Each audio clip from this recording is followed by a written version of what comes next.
Michael Church, Crawl Space Ninja. Today I want to talk to you all about why should I be concerned about my home's crawl space. We all the time get asked, what's the big deal about encapsulating the crawl space? My crawl space is different. Why should I spend the money to encapsulate the crawl space? So today we're going to cover some of that with you all. Hopefully it'll give you a little bit more information about what the concerns in the crawl space are and why you should consider investing in crawl space encapsulation. Stay tuned. So if you're new to Crawl Space Ninja, we talk about everything related to encapsulation, waterproofing, indoor air quality, which is, of course, the reason why you should encapsulate your crawl space, in our opinion, is air quality. So we hope you'll subscribe to our channel, ring that notifications bell. Make sure you check out our Facebook page, our DIY store, and our franchise opportunity. All right, so what is the big deal about crawl spaces? Why should you be concerned about your home's crawl space? So one of the overviews of crawl space encapsulation, or some of the top concerns of crawl spaces, is there's a lot of moisture in the crawl space from humidity, standing water, plumbing leaks. We're going to dive more deep into each one of these topics. Mold and mycotoxins. What is that? What is a mycotoxin? How does mold relate to mycotoxins? Diseases from rodents. Something often overlooked by people with homes, crawl spaces, different rodents going in and out of the crawl spaces, attics, different places. Structural damage, what kind of structural damage, and what are some of the signs of structural damage that can be causing crawl spaces? And of course, comfort and energy efficiency. Let's get into the first topic, which is humidity. So in the moisture of the crawl space, most crawl spaces are very, very humid, okay? So you got a lot of high humidity and different things like that going on down there. And the biggest problem with high humidity is that not the humidity itself, although it can be a huge problem, but you got what humidity creates. So let's look at what a humid crawl space can cause other problems like mold and mycotoxins, okay? So high humidity can get absorbed by the wood. That wood then is able to grow mold on that wood, which can lead to mycotoxins. Then you got bacterias that can form as high humidity throughout the house. Keep in mind, this isn't just in the crawl space. A humid environment causes bacterias like Salmonella, E. coli, and Listeria to grow out of control throughout the house, not just in the crawl space. So by fixing the humidity problem in the crawl space, you many times will fix the humidity problem throughout the rest of the home. You also got viruses that are controlled, or that are influenced, I should say, by humidity. So you got high humidity that can cause influenza and rotavirus to grow out of control. You got mites. Dust mites are a huge issue in homes. They're the #1 cause of asthma among children. A lot of people don't understand that dust mites will actually die off whenever humidity is under 50%. So if you kept your house between 45 and 55% year round, there's a good chance that all those dust mites will just naturally die off. Of course, they tend to die off in the winter because that's whenever a lot of homes do begin to dry out. Then you got allergic rhinitis, which is basically nose inflammations associated with hay fever. So all that can be affected by humidity. You got asthma. More than 6 million children annually in the U.S. have asthma, according to different government agencies like the CDC. So anyway, again, asthma is a huge problem in a humid environment with a lot of dust mites and molds. And you got chemical reactions. Did you know that formaldehyde and different kind of chemicals actually can increase in off-gassing in a humid environment? It's kind of like that wet dog smell, right? If the dog's wet, they smell better and tend to off-gas a little more than if they're dry. So anyway, chemical reactions can also be a huge deal in a humid environment, which normally that humid environment is triggered or caused by that humid crawl space. Then we got other types of moisture inside the crawl space, all right? We got standing water and flooding, which is a huge deal. Many homes, either they're flooding from the foundation in, or they're flooding as the water table rises up inside the home. So if you got a lot of flooding, you look in the crawl space, you got a lot of dirt on top of the plastic, that's a good indication of flooding. You can actually test the foundation walls to see how high the moisture content is. And they may not have a lot of standing water, but it's just ready for that big rainstorm, which is going to release a lot of standing water because those foundation walls are so saturated, it can't hold any more water. So the only place to go is in. So you got a lot of problems with standing water, humidity, flooding. All that can lead to increased humidity. You know, it's kind of like if you got a pond inside your crawl space, it's just going to evaporate eventually into the air and get absorbed. And all those humidity problems I mentioned earlier can come about. Standing water can also cause erosion in the crawl space. Pillars and different things. We've seen pillars begin to wash away with a lot of flooding. Foundation walls can move, footers can shift. All that is a problem. You got risk of electric shock in a flooded crawl space, which nobody talks about very much. But that's a huge problem. You know, if you're going down there and your plumber's gonna go do some work and there's standing water and they accidentally put their hand in there and there's a wire laying around that could cause electric shock. You got stagnant water, which grows bacterias in there. So if you got a lot of standing water, I've seen frogs hopping around in crawl spaces and salamanders in crawl spaces that have been wet for long periods of time, and that can lead to stagnated water, which causes odors. So you got bacterias and odors and all these other things that are happening from a flooded crawl space. So, and then of course you got plumbing leaks, which isn't something Crawl Space Ninja does very, very often at all. We're not plumbers, but what we do is we identify a lot of these plumbing leaks. Many times the insulation is pushed up against the plumbing, so you can't really see if there's a plumbing leak going on. So our methodology of insulating the foundation wall gives you easy access to see up into the subfloor to see if there's plumbing leaks and different things, which those can lead to mold, wood rot, fungus, odors, and structural damage, just like the regular flooding can. One of the things I want to encourage you is that you can get a moisture meter, all right, and check around the seal of the toilet, okay? So close the toilet lid and put that moisture meter around where that wax ring is on the floor and see if there's high moisture contents of that. Maybe that wax ring is degraded and given away and you got a lot of moisture seeping out through that wax ring. That can cause a whole lot of problems with different structural issues, and you know, the insulation up against that subfloor could hide that moisture problem from below. So that's one good thing you can do to check and see if your toilets are leaking, which could be leading to odors and mold in the crawl spaces. Check around that wax ring for that.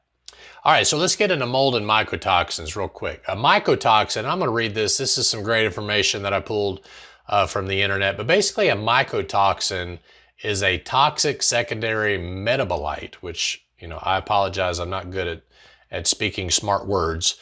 Metabolite produced by organisms in the fungi kingdom and can cause disease and death in both humans and animals, according to wikipedia.com. So that's what a mycotoxin is. Now, I also got curious after I read that word metabolite. What is a metabolite? So a metabolite or a secondary metabolite are organic compounds produced by any life form, bacteria, fungi, animal, plant, human, which are not directly involved in the normal growth, development, or reproduction of the organism. So in other words, a mycotoxin isn't necessarily needed in the normal everyday life of fungus or fungi, but it is a byproduct or some kind of organic compound that comes from fungi, which is very, very harmful to us. And one of the best explanations I heard about what a mycotoxin is it's almost like a fume. Okay, so if you could imagine if you had, you know, a gallon of gas sitting in the room and it was sealed, all right, obviously that could be a problem because you don't want to seal gas, but let's say that you sealed it and then you realized it was sealed, okay, and it, you know, you didn't want it to blow up on you, so you decided to, you know, ventilate the gas can. Well, that fume that comes out of the gas can is the mycotoxin for mold, okay? So the interesting thing is that when it comes to mold, a lot of times the mycotoxin or the fume that the mold is giving off is actually worse for our health than the mold itself. All right, the reason why black mold, Stachybotrys mold, is such a powerful, you know, allergen to us is of course the mold spores themselves are bad, but the mycotoxin that Stachybotrys gives off is way more powerful than any other mycotoxin out in the fungi environment. That's what makes it so dangerous, is actually the mycotoxin. So if you have a wet crawl space full of mold, whether it's Aspergillus, Pseudomonas, whatever it is you got going, Cladosporium is real popular in crawl spaces, those molds can give off mycotoxins even though the mold spores themselves can't get to you. A lot of times that fume or that mycotoxin is able to travel up into the living space. So you want to make sure you take care of those as quickly as possible. There's also some mold-related diseases. Mycotoxins have been linked to serious disease caused by toxic mold, such as sudden infant death syndrome, otherwise known as SIDS, which is horrible. Can't even imagine. Autoimmune conditions, you got lupus and different things like that, autoimmune problems. You got cancers and even stillbirths. All of these have been linked to mycotoxin and mold-related diseases, and I got that from blackmoldguide.com. Okay, so that's a website if you want to learn a little bit more about that, black-mold-guide.com. They got all kinds of information about mold-related diseases. All right, so let's jump from mold into another problem that we hear about a lot in crawl spaces, which are pests.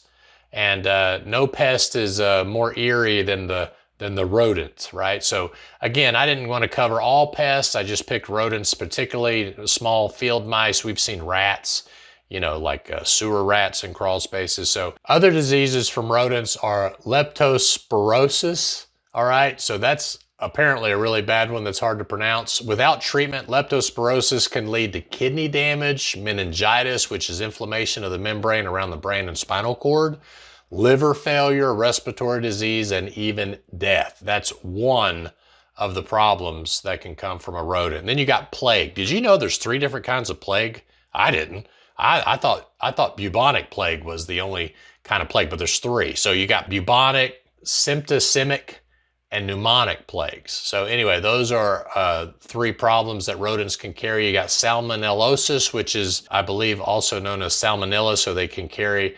salmonellosis around, which acts a lot of ways like salmonella. You got the hantavirus, which is also an RNA virus that can cause death. So there are 4 huge problems that rodents can cause. Now, I'm not saying that if you encapsulate your crawl space, you're never going to have mice in your crawl space. What I am saying is that if your crawl space is damp and you got a lot of mold and you got a lot of things, mold and dampness attracts bugs, right? Mold maybe not, but dampness attracts bugs like termites, different stuff like that. Then you got these mice chasing those bugs because they like to eat the bugs. Then you got the snakes chasing the mice, right? So anyway, all I'm trying to say is that the drier the environment the crawl space becomes, the less attractive to these rodents and pests it will be, okay? Because that would be like me telling you that you don't have any kind of pests in your house. You got, obviously mice can get in the house and different things like that, but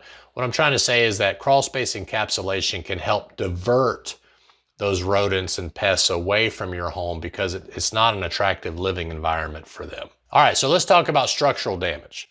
Another big issue in crawl spaces is that, as the wood rots, whether it's got wood decay fungus or whether, just the wood itself has become saturated with moisture. And keep in mind that wood full of moisture can also get bigger and expand, which could rise, cause the home to rise a little bit.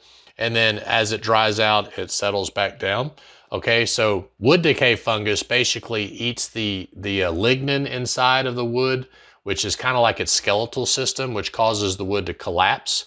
So that's an obvious problem, collapsing of the wood, but wet wood can also expand, as I mentioned, and cause the home to rise. So you have 2 different types of problems when it comes to structural damage with a wet, moldy crawl space. But wood rot fungus or wood decay fungus, there's brown or dry rot. They're basically the same thing. By the way, I did an essential guide to wood rot fungus, and I'll put a link down to that below if you want to learn a little bit more about that. It's also a blog on our website. Then you got white rot and soft rot. So I'm not going to get into those. That guide discusses each one of those and how to identify them, shows pictures, different things like that. Then also, you don't think about this a lot. You think about this more with basements, but crawl spaces can actually have bowing walls, especially if it's a really tall wall. Foundation walls can bow in. They can also bow out. You can have structural shifting of the footer, like I mentioned. So you could have shearing of the wall and also bowing of the wall. You can also have bouncing uneven floors. Maybe your home was built in the 60s and they didn't put enough pillars in it. Then you just put that granite countertop in the kitchen, and now you don't have enough floor support to support that countertop, and your floor's starting to do this from the weight. You might want to get underneath there to make sure that wood's dry, put some post jacks to help support that area. And then of course, another sign of a foundation problem in a crawl space would be if you have cracking in the drywall. And of course there's settlement cracks and different things like that. But if you got some pretty major cracking above the door jambs, or you see a separation where the floor meets the baseboard, if you notice there's quite a bit of a separation, especially if it seems like an uneven separation. So at this end of the house, the baseboard is pretty good, but as you move away from the center, it gets to be a bigger gap in the baseboard. Those are some signs of some structural issues due to a wet, moldy crawl space. You want to make sure you check those out. All right, so let's shift gears a little bit. Now we're going to get into comfort. This is another reason why you should think about crawl space encapsulation. Think about your house being less drafty, right? I mean, air sealing the crawl space can be done during the encapsulation process. Obviously, keeping the vents sealed up so that air isn't moving freely in and out of the crawl space is a great way to do that. Controlling humidity can also lead to more comfortable environment. Those of you that live in a humid environment understand the heat index that they talk about. The weatherman or the weather lady is on there talking about how it's only 90 degrees, but it feels like 102. Well, that's the heat index, and that's because it's humid. All right, so you can actually feel cooler by controlling humidity. So all of you that are hot-natured out there, that might be one reason you probably spend whatever it took just to get that under control. I know we're hot-natured in my house. So did you know that increased production is a direct result from being comfortable? I didn't know that till I started doing some research on the importance of comfort. So if you work at an office, for example, and it's hot in the office, or it's too cold in the office, your productivity is actually affected by that. And that can happen. A lot of us are working from home nowadays, so you can see a decrease in productivity if you're uncomfortable. You're also in a better mood if you're more comfortable. So these are some of the reasons why comfort is so important. I feel like comfort is overlooked a lot. We all talk about energy efficiency and all that, but we don't talk about comfort. I think comfort is way more important than energy efficiency, and the better mood you're in, the increased productivity, also gives you the ability to make better decisions and you're less stressed. So being comfortable is a huge reason to get your crawl space encapsulated and maybe even your attic re-insulated. Make sure you're stopping that drafts, get your rim joists insulated, keep those drafts down, make your home more comfortable, and it'll just make you feel better in the long run, according to a lot of the research that I've done online. Lastly, I don't want to overlook this, but this is not really a benefit anymore with the cost of energy going up as it has. And I kid around, but people that encapsulated their crawl space 5 years ago, it actually cost them more in energy now than it did 5 years ago. So there wasn't really any energy savings to speak of for encapsulating their crawl space, but it did cost them a lot less to encapsulate 5 years ago than it does today, right? So imagine what it's going to cost 5 years from now to encapsulate your crawl space. So even if you don't see a lot of energy efficiency, you should see a dollar amount savings if you decide to move forward now with crawl space encapsulation. We are all the time getting, hey, the price is increasing on your dehu, or hey, the price is increasing on your fans or your plastic or whatever. We as installers see those kind of letters and emails pretty much on a regular basis nowadays, plus labor prices are going up and all that. So whether you see a huge energy savings or not, you should be able to get your crawl space encapsulated cheaper today than you're going to next year. So 2023, 2024, 2025, you could see a huge increase. Plus interest rates are going up. So if you're thinking about financing, we just got an increase in our interest rate for our financing. So now's the time to move forward with encapsulating your crawl space. But the point is that you could see a more efficient home, which leads to more comfort, right? So if we can do something to make that AC run less, then that should directly relate to energy efficiency. And a lot of times controlling humidity is a great way to make the AC run less. That's why I don't have a lot to talk about on the energy efficiency slide. But anyway, let me know down below if you have a reason why you should encapsulate your crawl space. Maybe you have a reason you encapsulated that I didn't mention here today, and we'd love to hear that. I am Michael Church with Crawl Space Ninja. We hope you make it a happy and blessed day, and we'll see you later.